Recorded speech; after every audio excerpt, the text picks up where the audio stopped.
Hello, everyone. Steve Parr here again, the director of the Gwinnett Metro Baptist Network. Thank you so much for watching as we look at a missions focus for this month.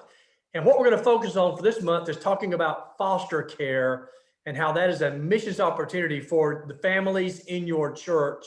And I'm so honored to have with me, first of all, one of our pastors, Keith Savage of Mountain Park First Baptist Church. And we're going to talk about a special opportunity coming up. And then we have also Chuck Campbell. And Chuck is the director of Community of Care in Alpharetta, Georgia.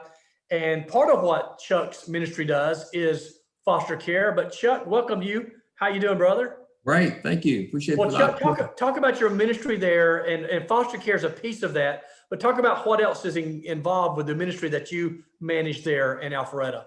Yeah, basically, we're very different in that we don't just recruit foster families, we recruit churches and then ask the church to start a foster care ministry, and we help them along the way. But you know, we have a saying of what there's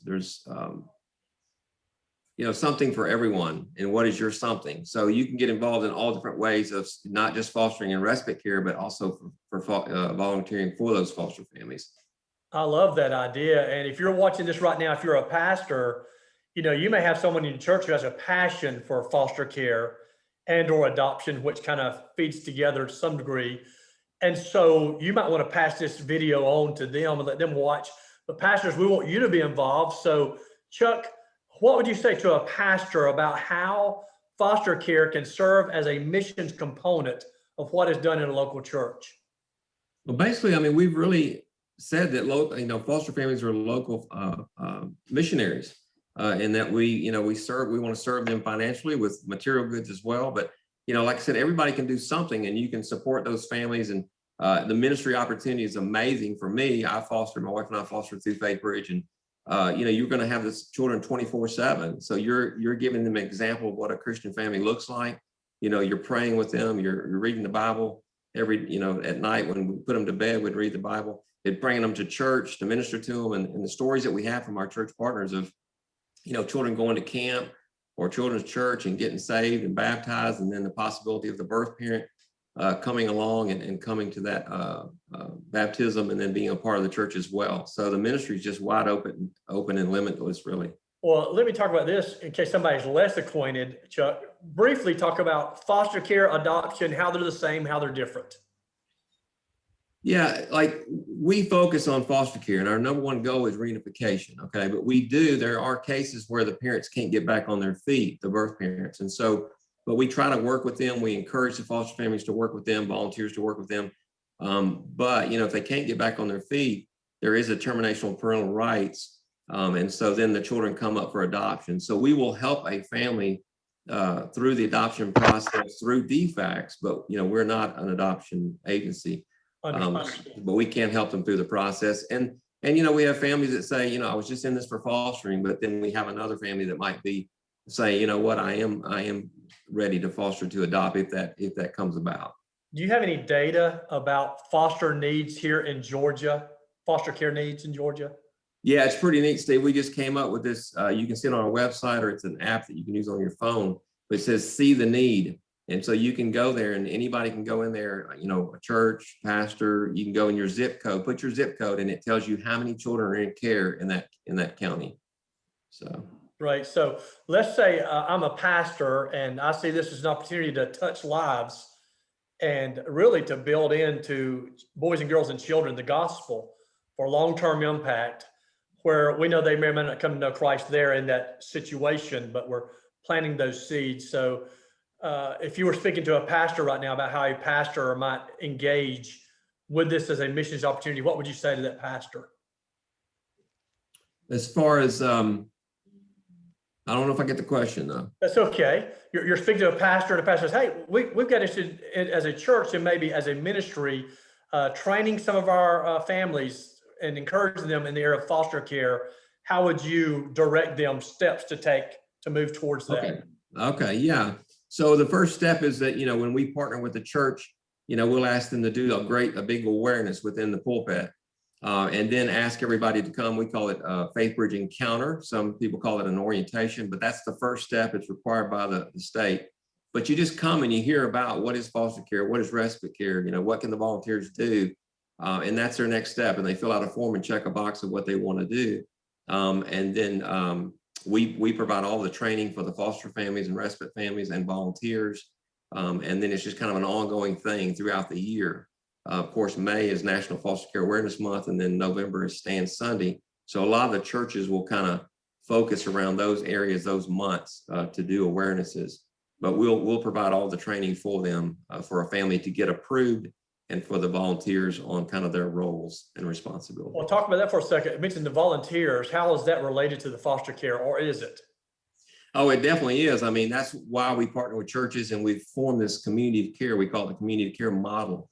And so what we want to do and ask the churches is that they form a community of care around each family. So that looks like, 3 to 5 volunteers that you assign to that family for the duration of the time the child is placed in that home to support them.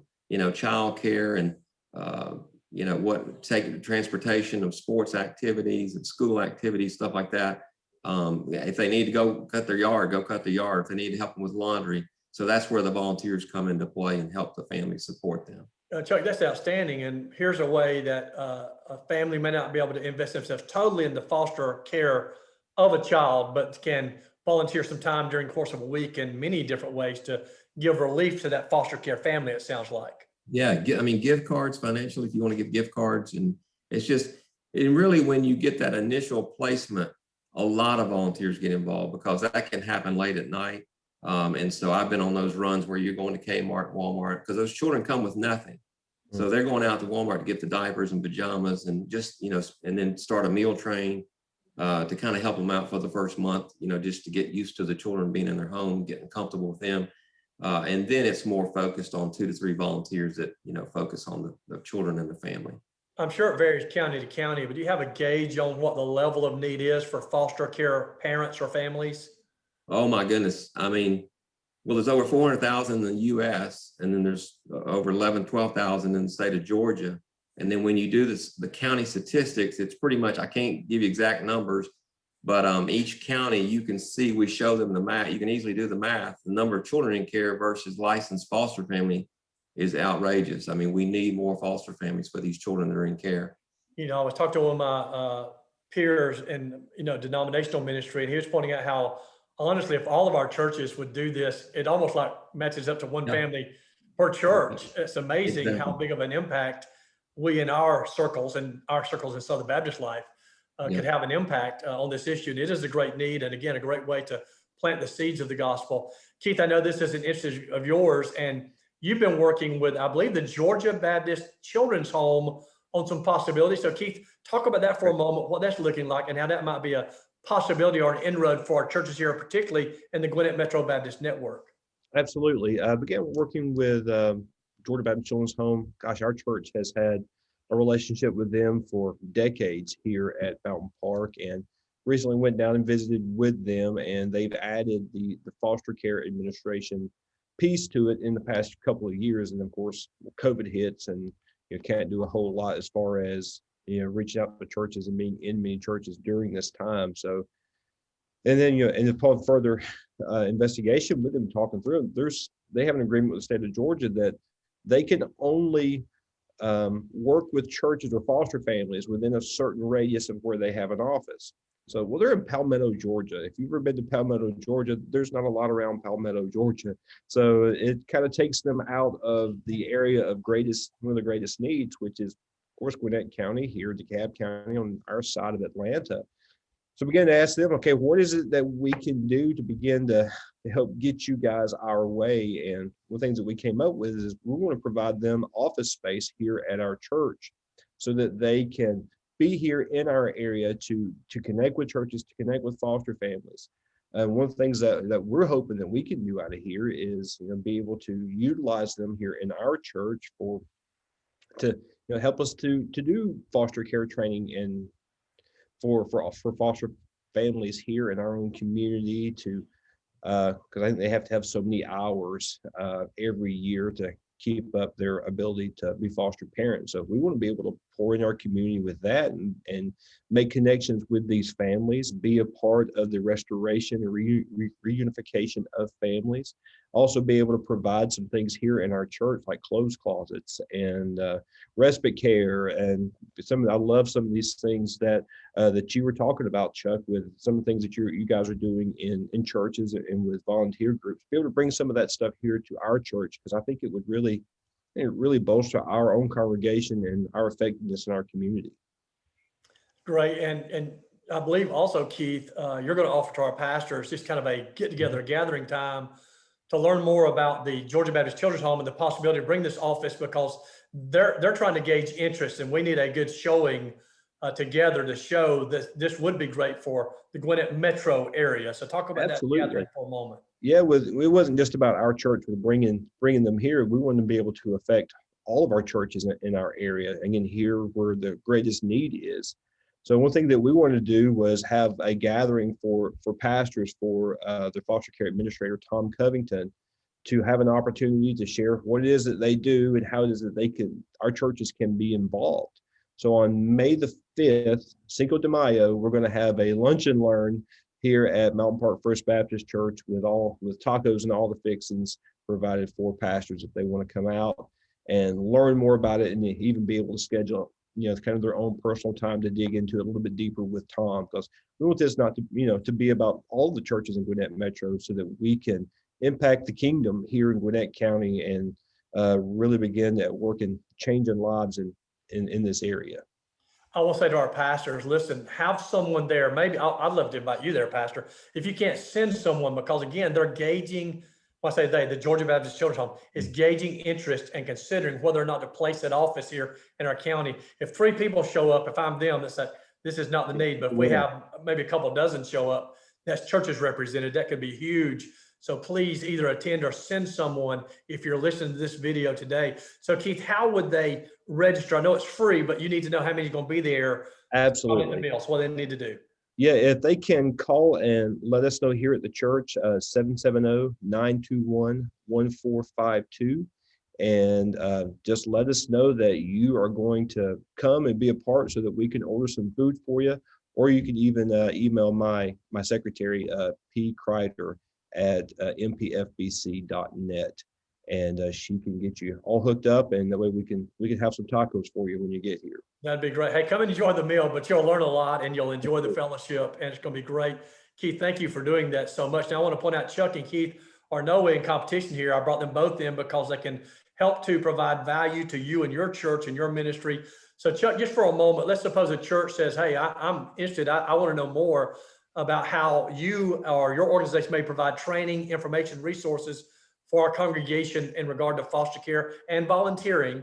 How would they contact you, and what could you do for their church? Yeah, definitely love to talk to them. We're open to that.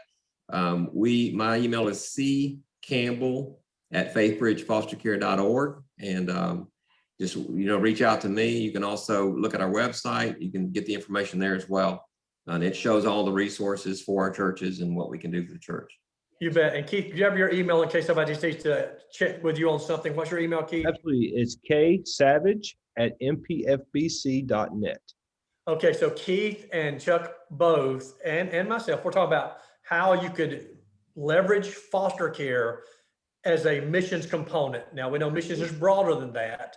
We know about sending missionaries over, but missions begins right here, caring for the widows and the orphans, and the foster care children, in essence, are orphaned, at least for a season, and we're caring for them. So this is biblical. It's important. It's a great need. And as you see, we have great resources and great opportunities in front of us. Well, listen, that's all the time we've got for today. Thank you for watching this. Please continue to follow us at GwinnettMetro.net, our Facebook page, Gwinnett Metro Baptist Network.